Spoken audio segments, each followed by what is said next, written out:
Good morning. I would like to thank the Princeton Prize, the Princeton University class of 1966, the Alumni Association of Princeton University, the chair of the Central and Southern New Jersey Committee, Linda Blackburn, Debbie Williams, who was our counselor, my family and friends who have encouraged me and supported me throughout this whole entire process and for believing in my dreams. And also Mrs. Keel, who was our advisor at my high school, and Mr. Nagbo, who was our supervisor, who has given me the guidance and the help that I needed to get through this year. My name is Tatiana Sims, and I am a 17-year-old senior at Princeton High School. Growing up in such a prestigious town that is a hub for opportunities, oftentimes veils disparities within it to the outside world. As a dyslexic student, peers and teachers told me how I would never be able to reach the same academic level as my counterparts. I didn't understand why I was told this, and unfortunately, I let the opinions of others get the better of me. That was until I joined the Minority Student Achievement Network. MSAN, as it is more commonly known, is a national coalition of school districts that try to combat the achievement gap in their schools. Prior to joining the Princeton chapter, I had a basic knowledge of the gap, but never took the time to understand how it could affect my future. So once I joined, I decided to do some research. I learned how the achievement gap accumulates in low high school graduation and college attainment rates, limited job prospects, and negative economic impact. The achievement gap is a big problem, and we must all be a part of the solution. I was prompted to make a documentary about the achievement gap in order to share the stories of those affected in order to solve this problem.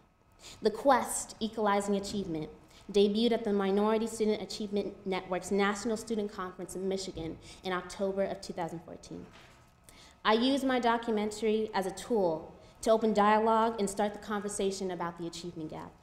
I believe the more people are aware of these issues, the closer we can get to narrow the gap. My documentary was also a finalist for the Project FX film competition in partnership with Sony Pictures Classic. In the beginning of my senior year, my co-leaders at MSAM chose me to be the president of the Princeton High School chapter. I was humbled to be among these young leaders who have challenged, motivated, and inspired me.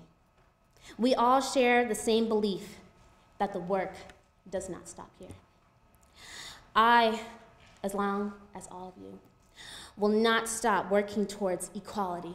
This is just one chapter, and until the book is completed, we will all work towards equality within our communities and beyond. Since working on this documentary, I have become the documentarian for the Witherspoon-Jackson Neighborhood Stories Project, which is archiving the experiences, both past and present, of the African-American community here in Princeton. I am also currently working with the Starbucks Corporation to film reflections of racial issues in a roundtable conversation at the Nassau Street location this upcoming Wednesday, April 29th. Over the course of this symposium, we were constantly reminded that as winners of the Princeton Prize in Race Relations, as Anthony P. Carter said, how will we package this experience into a lifetime of service? From what I have seen among these amazing individuals, commitment, engagement, and actions are the first steps towards the fight for change. In the words of Cornel West, you've got to be a thermostat rather than a thermometer. A thermostat shapes the climate of opinion. The thermometer just reflects it. I wish for nothing but the best for everyone in this room. I hope that you never give up on yourself or your missions.